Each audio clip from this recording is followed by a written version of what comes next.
Hi guys, welcome back to another video, and this week's video is how to prepare yourself for an exam, whether that's singing or an instrument. Step number one is about learning your pieces.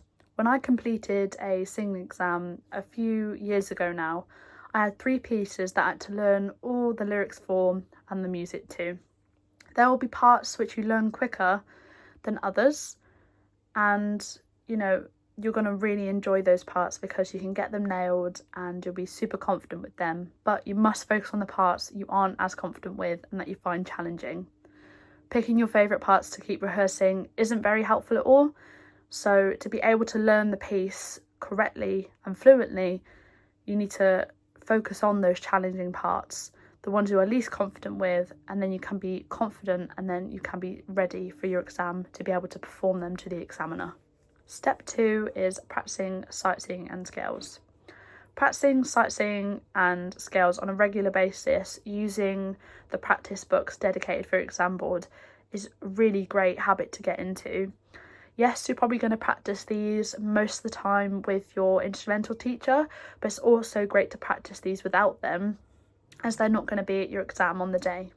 Practice as many different ones as possible, as when you go to your exam, they usually are not given to you till you actually in the exam room. So they give you the pieces of paper when it's time to do the sight singing or the scales, and they give you a few minutes to read through it and prepare yourself ready, and they always give you the starting chord or the starting note, and that's when that part of the exam begins. So get into the habit of practicing as many different ones as possible for your grade, and then when it comes to the day, you've got a broad mindset and you'll be able to hopefully do whatever one they give you. Step number 3 is getting a good night's sleep. It is really important that you get enough rest before your exam so you feel super refreshed in the morning. Before heading to bed, make sure everything is packed, ready for your exam, so it's one less thing for you to stress about. Make sure your sheet music and your instrument is packed. That's 2 important things that need to come with you. Make sure you also have water packed with you, and I'll give the reasons why in a few more steps. Make sure you silence any distractions, such as your phone. Place it on Do Not Disturb when you go to bed, so then it's not going to disturb your sleep and you're not going to be woken up by any notifications or phone calls. It's really important that you do that to make sure there's no distractions. And step number 4, have a good breakfast before your exam. It is crucial that you have a good breakfast before your exam, because attending an exam with an empty stomach will make it hard for you to focus. Also, having lower energy levels will make your hands shake. When having this good breakfast, make sure it's a healthy one. Stay away from things that contain high amounts of caffeine, such as tea and coffee. If you're attending a singing exam, also make sure you stay away from chocolate, as it can make your singing so much more difficult, because the chocolate will start to make your throat clog up and make an awful sound when trying to perform.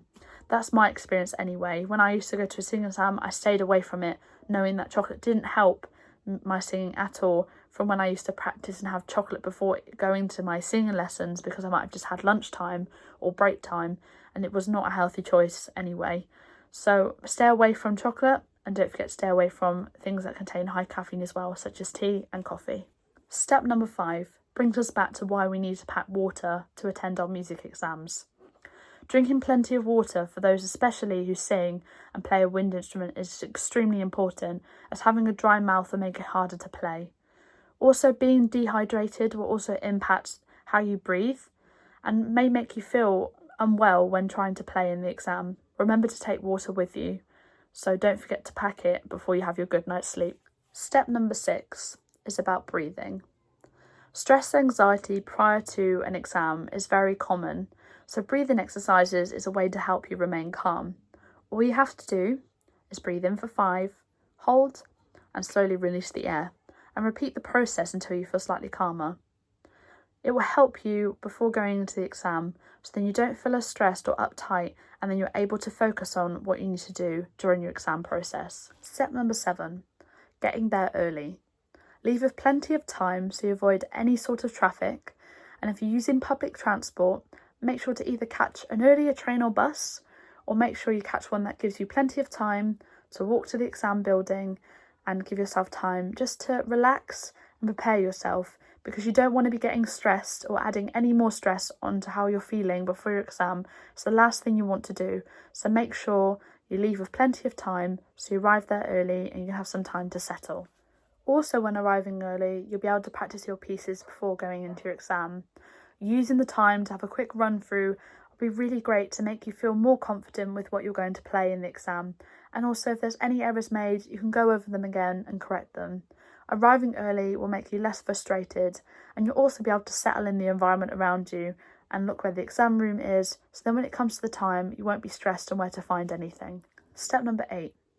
When practicing before your exam, make sure to take rests as well. Dedicate time to rehearse and dedicate time to wind down.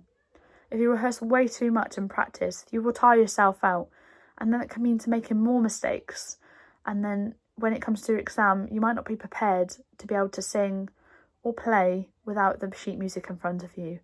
So when you're winding down, talk with friends, play games, or even just go out for a bit and clear your head on a walk. It's great for you to have some downtime to rest yourself and prepare yourself for another practice. Step number 9. Be prepared to make mistakes in your exam. No performance is perfect. It is rare that any individual will claim all the marks in the exam.